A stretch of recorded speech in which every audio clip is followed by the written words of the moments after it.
नमस्कार, आप देख रहे हैं हम लोग और मैं हूं नगमा। आज हम लोग बात करेंगे बिहार चुनाव की, जो बिल्कुल सर पर है और इसके लिए रैलियां शुरू हो गई हैं। और अब सिर्फ वर्चुअल रैली नहीं, जो संबोधित लोगों को करके सीधे लोगों के बीच जाकर रैलियां होती हैं, उसकी इजाजत भी दी गई है। और इसी कड़ी में बीजेपी के वरिष्ठ नेता, पहले बड़े नेता जेपी नड्डा पहुंचे आज बिहार के गया और वहां पर उन्होंने इलेक्शन रैली को संबोधित किया। सुशील मोदी भी उनके बिहार दौरे में उनके साथ रहे। ये पहली पब्लिक मीटिंग थी किसी बीजेपी के किसी वरिष्ठ नेता के द्वारा, और यहां पर उन्होंने ये जमकर बताया कि किस तरह से नीतीश कुमार यहां रहेंगे तभी प्रदेश विकास की ओर बढ़ेगा। लेकिन एक बात जो यहां बड़ी खास नजर आई वो कि लोग न मास्क, बहुत सारे लोग मास्क नहीं पहने हुए थे, और जिस तरह की सोशल डिस्टेंसिंग के एहतियात के नियम बताए गए हैं कि अगर रैलियां होती हैं तो उसमें ये सब कोरोना को देखते हुए इन बातों का ध्यान रखा जाए, वो भी नजर नहीं आया। तो पहले सुनाते हैं जेपी नड्डा क्या कह रहे थे वहां। कुशवाहा जी, बालागंज से प्रत्याशी। चुनाव दोस्ती यारी का नहीं होता, जात बिरादरी का नहीं होता, दोस्ती अपना पराये का नहीं होता। चुनाव समाज के, इलाके के विकास से जुड़ा हुआ होता है, और इसलिए आपका भविष्य इस पर ही डिपेंड करता है। अगर मोदी नहीं आए होते तो क्या इंडियन इंस्टीट्यूट ऑफ मैनेजमेंट यहां खुलता? अगर मोदी नहीं आए होते तो क्या यहां अस्पताल बनता? अगर मोदी नहीं आए होते तो क्या 14 मेडिकल कॉलेज खुलते? अगर मोदी नहीं आए होते तो ये गैस पाइपलाइन बिछती? अगर मोदी नहीं आए होते तो ये इतने 4 लेन मिलते? मित्रों, मोदी है तो मुमकिन है, और नीतीश है तो प्रदेश आगे बढ़ेगा, इसको याद करना। लेकिन बिहार चुनाव के ठीक पहले, यानी कि बस 20 दिन पहले, जैसे वरिष्ठ मंत्री, एनडीए में वरिष्ठ मंत्री रहे और बहुत ही वरिष्ठ नेता रामविलास पासवान के निधन की वजह से एक बहुत बड़ा सवाल खड़ा हो गया है कि बिहार चुनाव पर इसका क्या असर पड़ेगा, और बिहार चुनाव के साथ साथ इसका क्या असर पड़ेगा एलजेपी यानी उनकी पार्टी लोक जनशक्ति पार्टी के भविष्य पर। क्योंकि चिराग पासवान उसके निर्णय तो ले रहे थे, लेकिन रामविलास पासवान की जो मौजूदगी थी वो बहुत ज़रूरी थी। हालांकि रामविलास पासवान बीमार चल रहे थे। इसमें बहुत अहम बात यह है कि जो दलित संख्या है यहाँ पे वो लगभग 17% है कुल जो वोटर्स है बिहार में। उसके मुताबिक बहुत सारे नेताओं ने इस पर प्रतिक्रियाएं अपने दी हैं, पर दिलचस्प होगा सुनना कि इस पर तेजस्वी यादव ने क्या कहा है।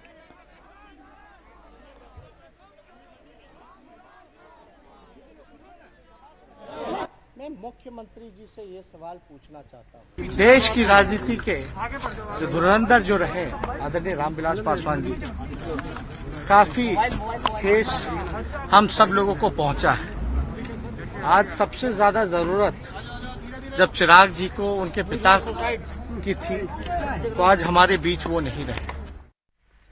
तो रामविलास पासवान के गुजर जाने से किस तरह बिहार के चुनाव पर असर पड़ेगा? बिहार का जो दंगल है वो 28 अक्टूबर से शुरू हो रहा है और ये 3 फेजेस में हो रहा है। इसके जो नतीजे हैं वो 10 नवंबर को सामने आ जाएंगे, और ये एक तरह से ये भी फैसला करेगा कि युवा नेता चिराग पासवान जो अपने पिता के साए में अभी तक रहे, जो कि उनके वारिस हैं रामविलास पासवान के, और वो क्या अब अपने आप में एक बड़े नेता के तौर पर उभर पाएंगे? क्योंकि इस दफ़ा उन्होंने अकेले चलने का भी निश्चय किया है। क्या वो अपने पिता की परछाई से बाहर आ पाएंगे, जो कि यानी कि रामविलास पासवान बहुत बड़ा चेहरा थे दलितों के बीच भारत में, और वो हर जगह उनकी मौजूदगी रही। एलजेपी जो है अभी तक केंद्र में एनडीए का हिस्सा है, लेकिन यहाँ बिहार में अकेले चुनाव लड़ने का उन्होंने फैसला किया है, और ये नीतीश कुमार के खिलाफ सीधे मोर्चा खोला है चिराग पासवान ने। तो इससे उनको कितना फायदा होता है? पासवान के निधन के बाद इस बात की भी पूरी संभावना है कि चिराग के पक्ष में सहानुभूति लहर हो, और अगर सहानुभूति लहर होती हो तो ये बड़ी बात हो सकती है, क्योंकि पॉलिटिक्स से काफ़ी इसके मायने होते हैं। ये लहर अगर वोटों में बदल सके तो लोजपा बिहार में बेहतर प्रदर्शन कर सकती है। राज्य और राष्ट्रीय स्तर पर खुद को स्थापित करने का मौका है चिराग पासवान के सामने। हमारे साथ इस पर चर्चा करने के लिए जो इस वक्त मेहमान मौजूद हैं, हमारे साथ एक एक करके जुड़ेंगे, लेकिन अभी जो हमारे साथ लोग जुड़ रहे हैं हम आपको बता दें कि इस समय मेरे साथ राजीव रंजन हैं जो प्रवक्ता हैं जेडीयू के, हमारे साथ AK वाजपेयी उपाध्यक्ष हैं LJP के, मृत्युंजय तिवारी जो प्रवक्ता हैं RJD के, पुष्यमित्र वरिष्ठ पत्रकार हैं और नवीन उपाध्याय भी हमारे साथ होंगे, पॉलिटिकल एडिटर हैं द पायनियर के। अगर मेरे साथ AK वाजपेयी हैं जो LJP के उपाध्यक्ष हैं, तो मैं आपसे बात की शुरुआत करना चाहती हूँ कि एक बहुत बड़ी क्षति और बहुत बड़ा धक्का लगा है बिहार चुनाव के ठीक पहले, क्योंकि परिवार जो है वो अभी तक सोग मनाने में जुटा हुआ है और ऐन चुनाव के पहले इससे बिहार चुनाव पर तो असर पड़ेगा ही पड़ेगा, पर लोजपा पर किस तरह का असर आप देखते हैं? चिराग पासवान को खुद को संभालना होगा, रामविलास पासवान की परछाई से बाहर आकर उनको काम करना होगा, पर कि किस तरह की स्थिति है इस समय चुनाव के ठीक पहले पार्टी की? क्योंकि परिवार जो है वो अभी तक सोग मनाने में जुटा हुआ है और सबसे पहले तो हम धन्यवाद करना चाहेंगे उन करोड़ों लोगों का जो इसकी दुख की घड़ी में हमारे साथ खड़े रहे। हमारी पार्टी के लाखों कार्यकर्ता और राजनीति से परे हटके जिन लोगों ने इस दुख की कड़ी में हमारा ढांढस बढ़ाया है, हमारे परिवार का ढांढस बढ़ाया और खासकर चिराग बाबू का जो ढांढस बढ़ाया, उन सब के लिए धन्यवाद। अभी हमारा दुख पूरा नहीं हुआ है और लगता है कि अभी वो क्षति पूरी नहीं हो सकती है। इतने बड़े नेता, गरीबों के, दलितों के, एक तरीके से वो मसीहा थे। इतना लंबा कैरियर 50 साल का और कहीं कोई एक छींटा किसी चीज का नहीं, कोई आरोप नहीं, और सभी राजनीतिक दल चाहे मतभेद हों, विचार अलग अलग हों, लेकिन सभी से मान सम्मान से उन्होंने कोऑर्डिनेशन करके रखा था। ये तो एक बात हुई जी। अब दूसरी बात ये है कि चिराग के आगे की राजनीति पे क्या असर पड़ेगा। देखिए, चिराग बाबू 2 टर्म के सांसद बन चुके हैं। नहीं, मैं ये भी समझना चाह रही हूँ कि बिहार चुनाव के ठीक पहले जाहिर है कि ये बहुत बड़ी आप लोगों को क्षति पहुंची है। अगर रामविलास पासवान स्वस्थ रहते इस समय तो एक बात अलग होती। बिल्कुल ठीक बात है, इसको नकारा नहीं जा सकता किसी सूरत से। उनका देखो, परिवार में बुजुर्ग आदमी जो होता है उनका आशीर्वाद ही इतना होता है, और वक्त बे वक्त जब भी कोई उनसे सलाह मशवरा राय करनी हो तो बड़े आसानी से हर चीजें मिल जाती थी। लेकिन वो शून्यता तो है, लेकिन हम दूसरी बात ये कह रहे थे कि अभी पिछले 3-4 सालों से, और बल्कि आप याद करके 2014 में जब हम लोग मोदी जी के साथ आए, NDA में आए, तो उसमें भी चिराग बाबू का बड़ा रोल था। तो हम ये कहना चाह रहे हैं, मैं राजीव रंजन भी हमारे साथ, आप कह रहे हैं कि चिराग पासवान सक्रिय रहे हैं, बड़ा रोल रहा है, वो पहले से ही काफी अपने पिता के साथ साथ रहते हुए भी वो काफी सक्रिय रहे राजनीति में, और राजनीतिक में उनकी मैच्योरिटी बार बार हर अवसर पे दिखी भी है। ठीक है, उनकी मैच्योरिटी भी दिखी है, उनकी परिपक्वता दिखी है। राजीव रंजन हमारे साथ हैं, JDU के प्रवक्ता हैं। उसके अलावा हमारे साथ मृत्युंजय तिवारी भी हैं, RJD के प्रवक्ता हैं। इस वक्त बिहार चुनाव के ठीक पहले बिहार की राजनीति में एक बड़े कद्दावर नेता, दशकों से जो कई प्रधानमंत्री के साथ केंद्र में मंत्री रहे, जो बहुत बड़ा दलित चेहरा थे, जो रिकॉर्ड नंबर से चुनाव जीते, हाजीपुर से जब उन्होंने अपने रिकॉर्ड को तोड़कर चुनाव जीता 5 लाख वोट से, वो एक रिकॉर्ड बना रहा। तो ऐसे एक बड़े नेता का गुजरना, एक राजनीतिज्ञ के तौर पे मैं आपसे पहले पूछना चाह रही हूं राजीव रंजन की, किस तरह का असर बिहार चुनाव पर आपको दिखता है?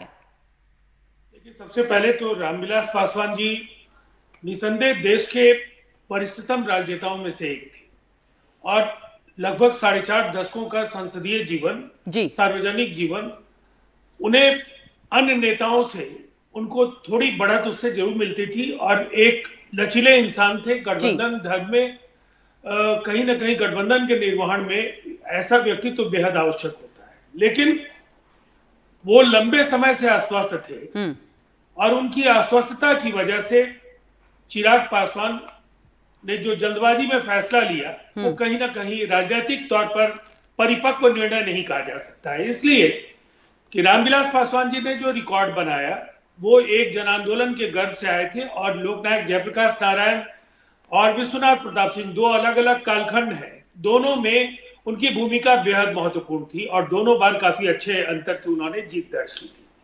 लेकिन बड़ा सवाल यह है कि गठबंधन का जो युग है पिछले 3 दशकों का, इसमें कोई राजनीतिक दल अपनी महत्वाकांक्षाओं को बेलगाम करता है, और अगर उसका जमीनी वजूद नहीं है, वो मुद्दों को आप समझ कह रहे नहीं हैं कि पाता। लोजपा का जमीनी वजूद नहीं है और महत्वाकांक्षी हो रहे हैं चिराग पासवान इस समय, और वो मैच्योरिटी नहीं दिखा रहे जो कि रामविलास पासवान दिखा रहे थे।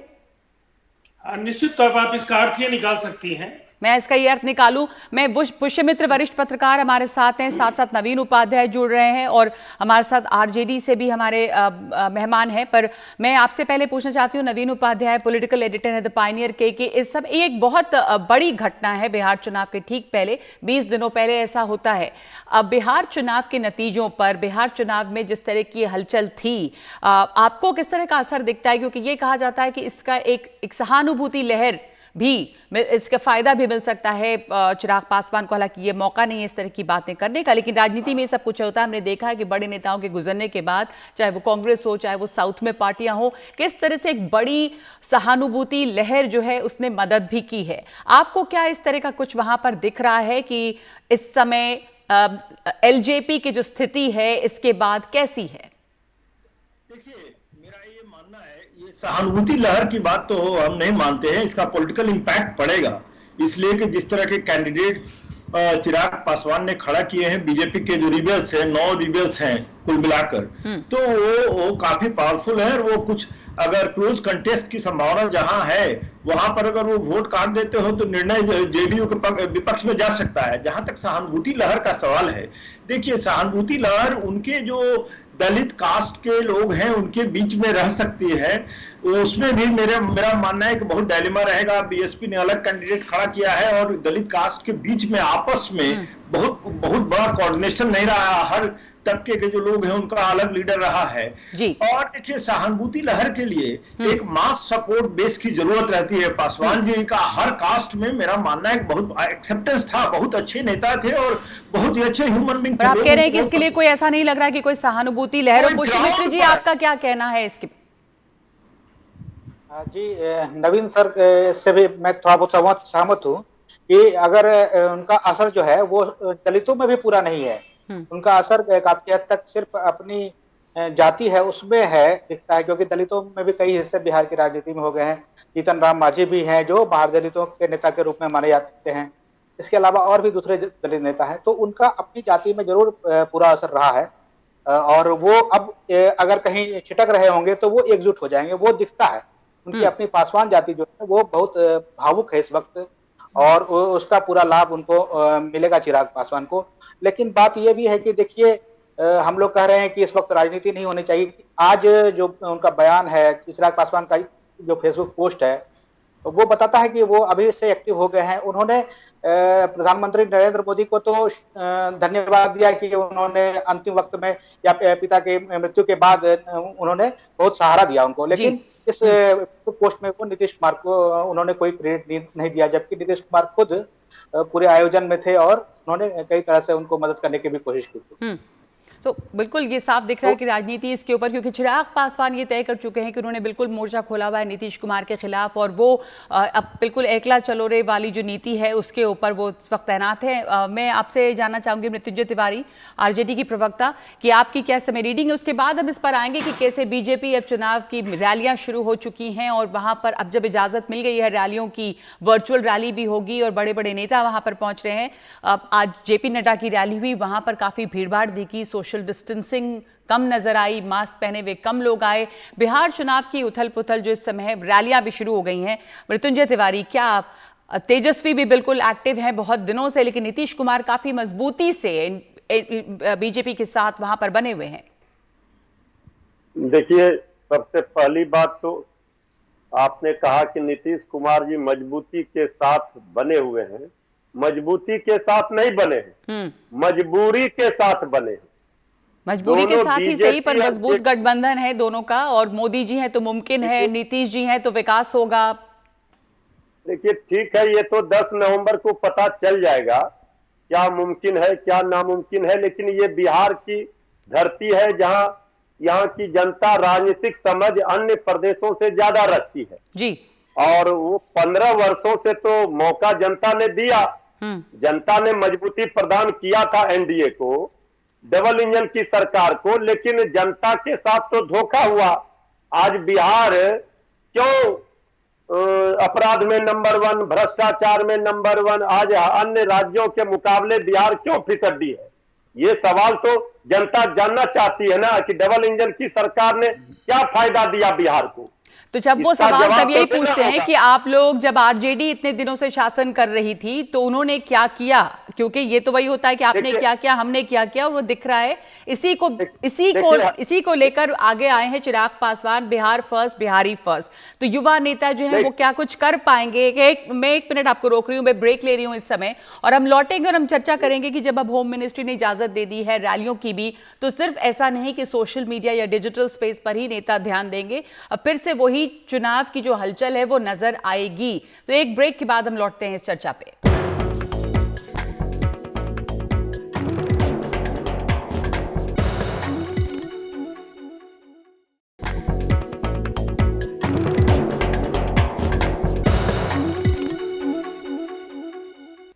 हम लोग चर्चा कर रहे हैं बिहार चुनावों की जो बस सर पे है, और उसके ठीक पहले वरिष्ठ कद्दावर नेता रामविलास पासवान के गुजर जाने से, उनके निधन से किस तरह का असर पड़ सकता है बिहार चुनाव के परिणामों पर चर्चा कर रहे हैं। सबसे पहले इस हिस्से में मैं बात करना चाहूंगी पुष्यमित्र जी, वरिष्ठ पत्रकार, नवीन Upadhyay ji, political editor the Pioneer. आप दोनों से मैं जल्दी से पहले आपके आकलन चाहती हूँ।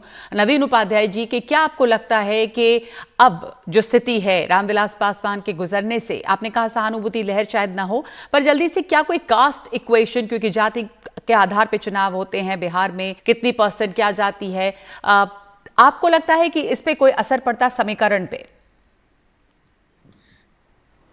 देखिए, तब अगर ये बीजेपी के जो रिबेल कैंडिडेट को एलजेपी ने फील्ड किया है, अगर वो कंटेस्ट में रहते हैं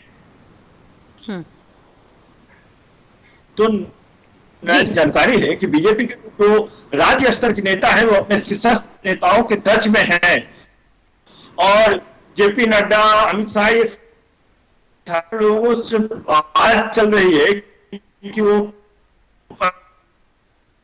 नवीन उपाध्याय जी, आपकी आवाज कट रही है, वापस आओ, आपकी आवाज कट रही है। पुष्यमित्र जी, आपको क्या लगता है इस सवाल पे? देखिए, जहां तक मतलब लोजपा अपने आप को बिहार में बीजेपी की बी टीम साबित करने की कोशिश कर रही थी तब तक तो उसका बहुत असर था, लेकिन रामविलास पासवान के निधन के बाद उनको क्या लाभ मिलेगा ये मैं बहुत ज्यादा समझ नहीं पा रहा हूं, क्योंकि उसके बाद स्थितियां डाइल्यूट हो गई। पर क्या नुकसान हो रहा है आपको लगता है? क्योंकि वो मिला के सबको चलते थे, सब लोग कहते थे कि जो उनमें परिपक्वता थी, क्योंकि तमाम उनके जो विपक्ष के लोग हैं वो भी उनकी तारीफ कर रहे हैं, वो परिपक्वता क्या चिराग में नहीं है? तो क्या आपको कुछ नुकसान दिखता है या कुछ समीकरण बदलते दिखते हैं जातीय?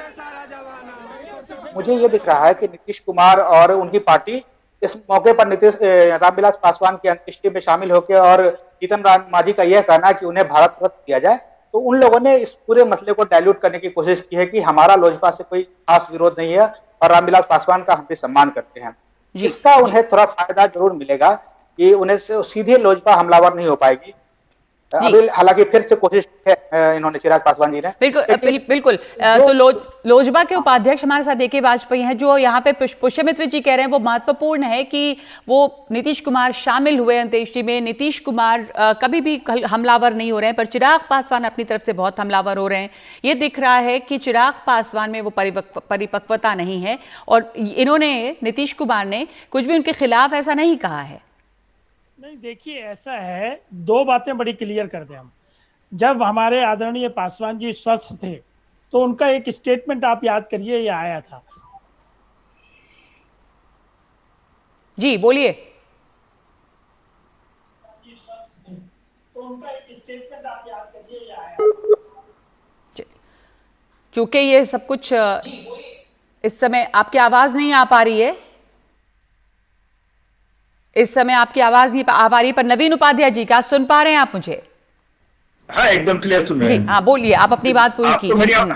हाँ बिल्कुल जी। हाँ, मेरा कहना है कि बीजेपी के जो शीर्षस्थ नेता हैं वो इस बात की कोशिश कर रहे हैं कि जो पावरफुल रिबेल है, चाहे राजेंद्र सिंह हो, चाहे और जो लोग हैं 9 जो बीजेपी के रिबेल हैं, उनको कंटेस्ट से बाहर किया जाए। उनका मानना है कि अगर ऐसा नहीं होता है तो जो जेडीयू के जो कैडर है, चाहे जेडीयू का जो वोट बेस है, वो बीजेपी को वोट नहीं देगा और दोनों पार्टियों को हानि हो जाएगी। तो मेरा मानना है कि आने वाले कुछ दिन देखना पड़ेगा, 4-5 दिनों में ये शायद हो को बीजेपी के शीर्ष नेताओं के दबाव में आकर एलजेपी से जो रिबेल खड़े हो रहे हैं वो अगर बैठ जाते हैं तो शायद जो चिराग पासवान की जो मुहिम है उसको काफी धक्का लग सकता है। लेकिन अगर ये रिबेल रह गए और ये मोमेंटम गेन किया और सेकेंड फेज में भी यही सिचुएशन रही और एलजेपी ने उसी तरह के कैंडिडेट दिए तो मेरा मानना है कि इनको कितना सीट मिलेगा ये सब्जेक्टिव रहेगा, लेकिन जेडीयू को काफी लॉस हो सकता है। इसलिए और जेडीयू को लॉस होगा तो बीजेपी को लॉस हो सकता है काउंटर रिएक्शन में।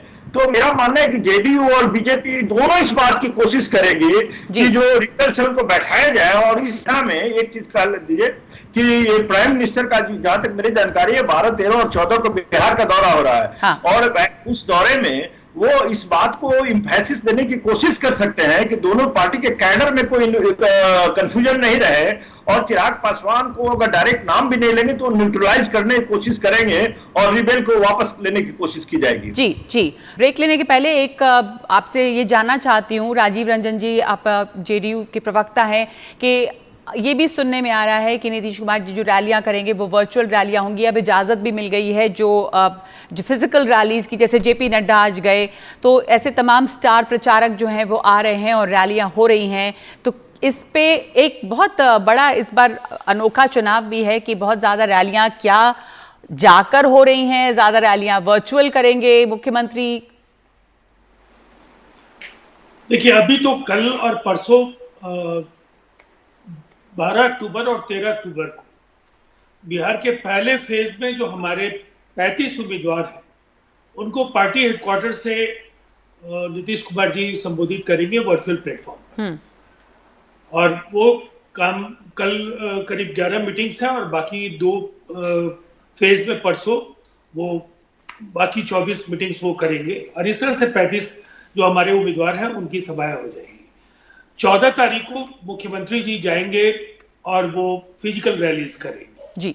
तो डिजिटल लिटरेसी को लेकर के जरूर ये प्रश्न है कि आज भी परंपरागत तरीके की रैलियों की जब जरूरत है और इलेक्शन कमीशन ने गाइडलाइंस के साथ उसकी अनुमति दे दी है तो वर्चुअल और जो कन्वेंशनल तरीके हैं प्रचार के उन दोनों का इस्तेमाल हमारी पार्टी कर रही है। और पूरी तरह से हम पॉजिटिव एजेंडे पर हम काम कर रहे हैं। हमारा पूरा जो इम्फेसिस है, हमारी कोशिश है कि हमने 7 निश्चय के जरिए जो बुनियादी जरूरतें थी उनको पूरी करने का काम किया है। और एक बार 7 निश्चय पार्ट 2 के जरिए हम जनता के बीच जब मैंडेट लेने जाएंगे, इस समय ये भी चिंता बनी हुई है कि जो रैलियों की इजाजत मिली है लेकिन कोरोना का दौर है और इन रैलियों में ज्यादातर दिखता है कि जो जिन नियमों की बात की गई है उसका लोग पालन करते नहीं है। पर दिलचस्प होकर देखना कि इस बार बिहार चुनाव में जो रैलियां हो रही हैं वो किस तरह से अलग हैं और क्या असर पड़ रहा है लोगों पर। एक ब्रेक के बाद लौटते हैं।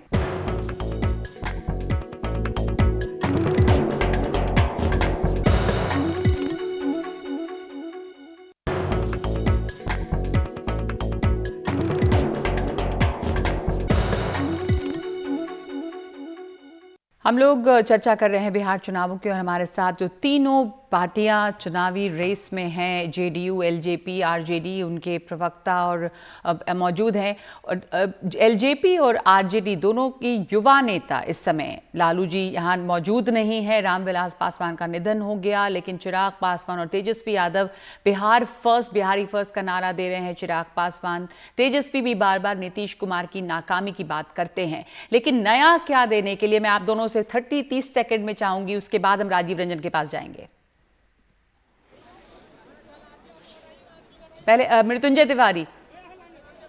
देखिए हम लोगों का नारा ही है, दोनों युवा हैं।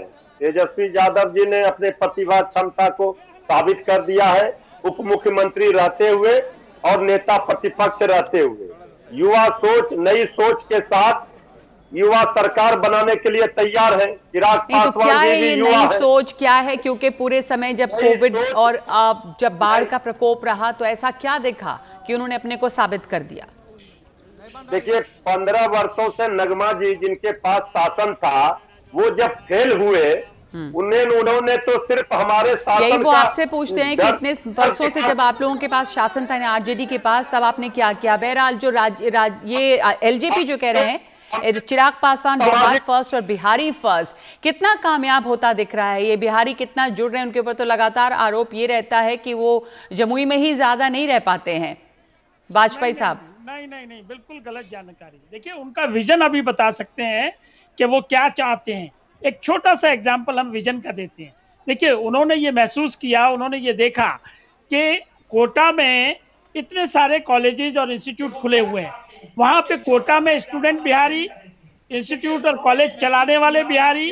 तो उन्होंने कहा कि अगर यहाँ सुविधाएं मिल जाएं तो ये सारे का सारा जो स्टडी हब है ये बिहार में बन सकता है। पलायन क्यों करेंगे? स्टूडेंट क्यों वहां पढ़ने जाएंगे? तो ये 15 सालों में नीतीश कुमार ऐसा नहीं कर पाए कि बिहार और बिहार के शिक्षक ही भी बाहर जा रहे हैं, बिहार के स्टूडेंट्स भी जा रहे हैं, यही सुविधा यहां दी जाए। राजीव रंजन, 15 साल में, मैं जानती हूं कि बार बार नीतीश कुमार यही कहते हैं कि लालू जी के राज में, आरजेडी के समय में क्या हो गया, लेकिन जिस सुशासन के वादे पर आए थे, यही सवाल आपसे है कि ऐसा हुआ क्या? कोविड के समय नाकामी सरकार की दिखी, बाढ़ के समय नाकामी सरकार की दिखी, बिहार फर्स्ट किया नहीं आपने?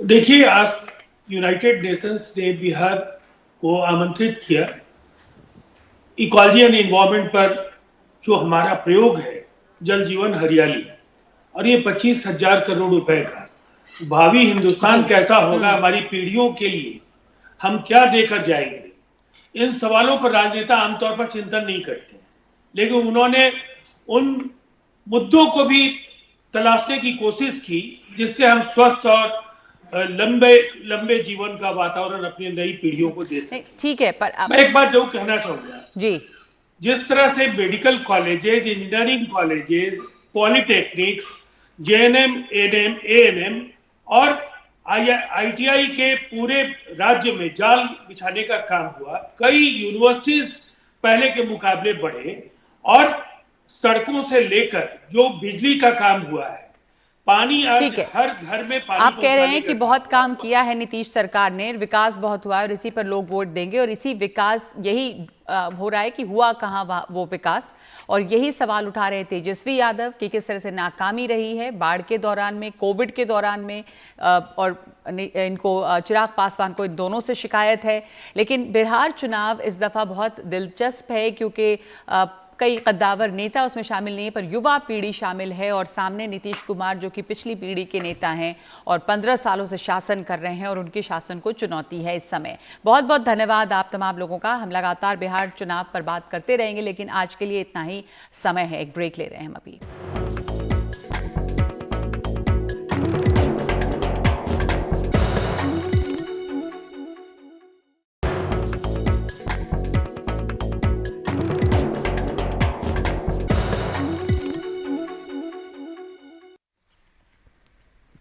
तो बिहार का सियासी पारा लगातार चढ़ रहा है, और कोरोना संक्रमण काल में पहली बार रैलियों की शुरुआत हुई है, और बीजेपी के स्टार प्रचारकों में से एक जेपी नड्डा, बीजेपी के वरिष्ठ नेता, बिहार पहुंचे, और बिहार के गया में उन्होंने वहां के गांधी मैदान में चुनावी रैली को उन्होंने संबोधित किया, जहां पे प्रधानमंत्री मोदी के साथ साथ उन्होंने नीतीश कुमार के नेतृत्व में तमाम विकास की बात की है, और इस दौरान तमाम नियम बताए गए थे कि कैसे कोरोना की वजह से अगर ये रैलियां हो भी रही हैं अब, तो सावधानी बरतनी है, सोशल डिस्टेंसिंग होनी चाहिए, लोगों को मास्क लगाना ज़रूरी है। लेकिन काफ़ी हद तक ये भी नज़र आया कि बहुत सारे लोग ये एहतियात नहीं भी कर रहे थे, और बिना मास्क के भी लोग नज़र आए, या मास्क जैसे आमतौर पे होता है ठीक से नहीं लगाए लोग भी नज़र आए, और इन रैलियों में भीड़ भी अब जुटने लगी है। अब तमाम ये तस्वीरें देख सकते हैं जहां पर कार्यकर्ता जो हैं वो भी बिना मास्क के नज़र आ रहे हैं। तो रैलियों की शुरुआत हुई है भी, तमाम स्टार प्रचारक वहां पर जाएंगे रैलियों के लिए, प्रधानमंत्री मोदी जाएंगे, और उसके अलावा कांग्रेस के भी स्टार प्रचारक वहां पर रैली करेंगे। कुछ वर्चुअल रैलियां भी होंगी, लेकिन काफ़ी हद तक अब जो इजाज़त मिल गई है इन रैलियों की, तो तमाम नेता चाहेंगे कि वो लोगों से सीधे संपर्क करके इन रैलियों को करें। धीरे धीरे ये सियासी पारा जो है बिहार का, वो कोविड के बावजूद गर्म हो रहा है। तो इस वक्त हम लोग में इतना ही।